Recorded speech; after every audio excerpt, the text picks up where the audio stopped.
कधीच नाही चुकणार तुमचे फेवरेट टीव्ही शोज झी5 सोबत, तेही एकदम फ्री। तेव्हा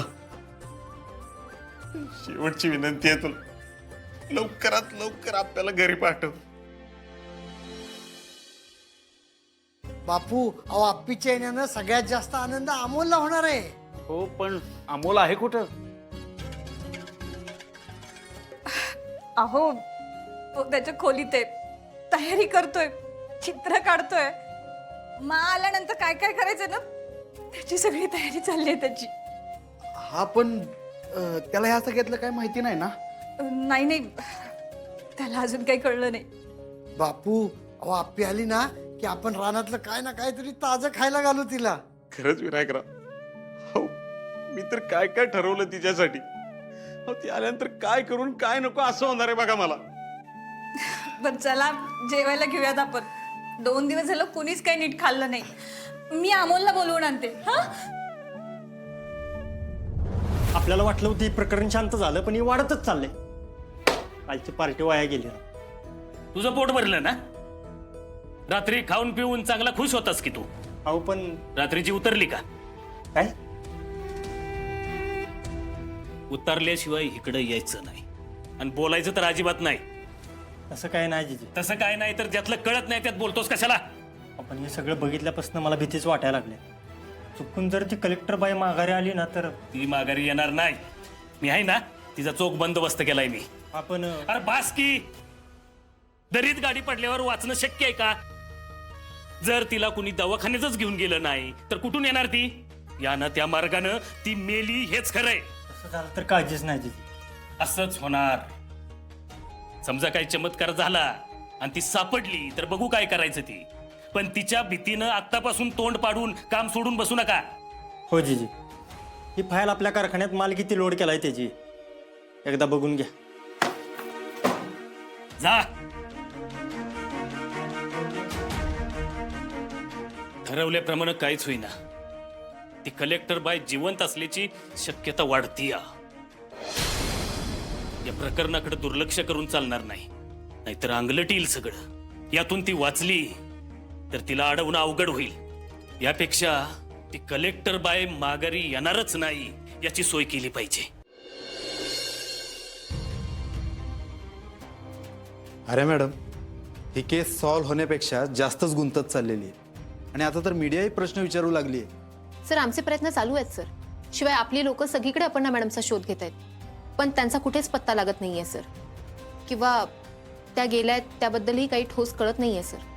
असं जर असेल तर होणाऱ्या परिणामांना सामोरं जायला तयार राहा।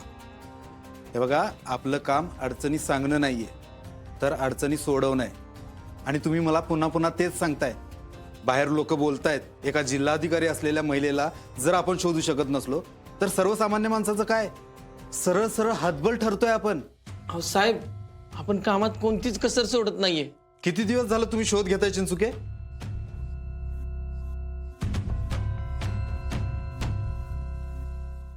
आठ दिवस झाले साहेब। बघा, 8 दिवस झाले तरी हाताला अजून काही लागलेलं नाहीये।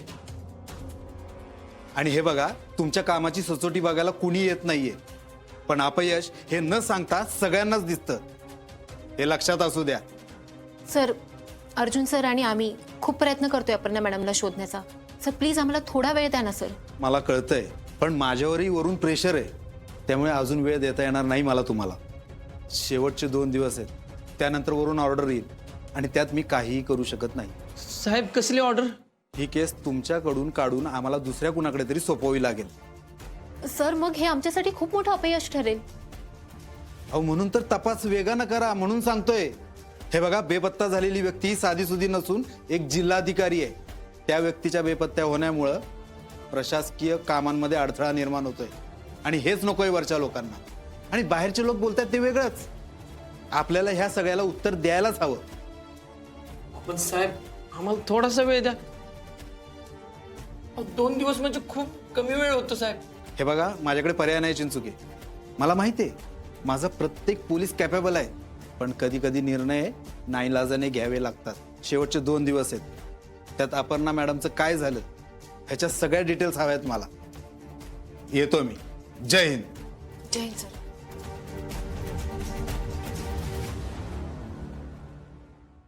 भरव म्हणता. भरव ती मला मा घास भारी. ती येईल आणि खुश होईल बघून चाली तयारी. टीनू, हॅलो टीनू. अरे सिम्बा, आज तू खूप खुश असशील ना? हो, आज माझा बाबा मला लवकरच घरी घेऊन येणार आहे ना. अमोल, तुझ्या माची बातमी ऐकून आम्हाला खूप आनंद झाला. कोणती? अरे, माझी आई म्हणत होती की जिथं तुझ्या आईचा ऍक्सिडेंट झाला त्या ठिकाणी खूप वाईट अवस्थेत एक डेड बॉडी भेटली. आणि आज कळालं की ती दुसरीच कुणाची तरी डेड बॉडी होती. मला काहीच कळत नाहीये टीनू. सगळे म्हणत होते अमोल की हॉस्पिटल मधून रिपोर्ट आल्यावरच कळणार आहे की ती तुझी मा होती का नव्हती. आणि अमोल, आज रिपोर्ट आले ती तुझी मा नव्हतीच. अमोल, आता तुझी मा लवकरच सापडेल. आपण लवकर भेटू. Okay okay Amol. बरं झालं की माझी मा नव्हती. पण घरातले सगळे माझ्याशी खोटं का बोलले? आणि बाबाने पण मला काही सांगितलं नाही.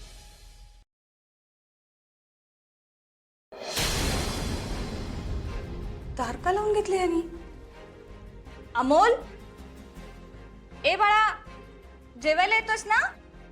अमोल, दार का लावून घेतलेस तू? ए बाळा, अरे दार उघड ना. चल पटकन ये बरं जेवायला बाहेर. अमोल, अमोल. मोठी मा, मला भूक नाही. जेवून घ्या तुम्ही. भूक का नाही बरं तुला? हे बघ बाळा, तू दुपारपासून काही सुद्धा खाल्लं नाहीस. पटकन बाहेर ये जेवायला. चल. मोठी मा, प्लीज ऐक ना. जेवायचं नाहीये मला.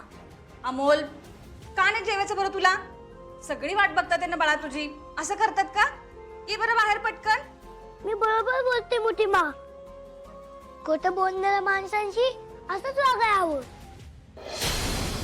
काय? खोटं? हो मोठी मा, मला शोधत असताना जी काय झालं ते तुम्ही मला सांगितलं का?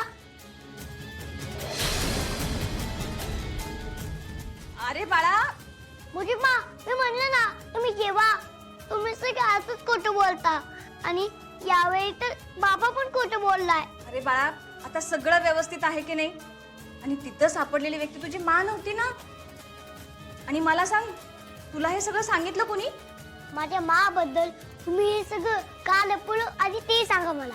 अमोल, अरे तुला त्रास होईल बाळा म्हणून आम्ही सांगितलं नाही तुला. पण मला काही त्रास होत नाहीये. ठीक आहे मी. हो अमोल, पण तिथं सापडलेली व्यक्ती दुसरीच कुणीतरी आहे की नाही? आणि मग आता कशाचा राग बाळा? आणि तुला रागवायचंच आहे ना? तर बाहेर येऊन रागव ना आमच्यावर. असं दार लावून का बसलायस बरं तू? मी आता फक्त माझ्या बाबाशी बोलणार आहे. बाकी कुणाशीच नाही बोलायचं मला. अमोल, अरे मोठी मा, प्लीज जा इथून. आता फक्त मी माझ्या बाबाशीच बोलणार.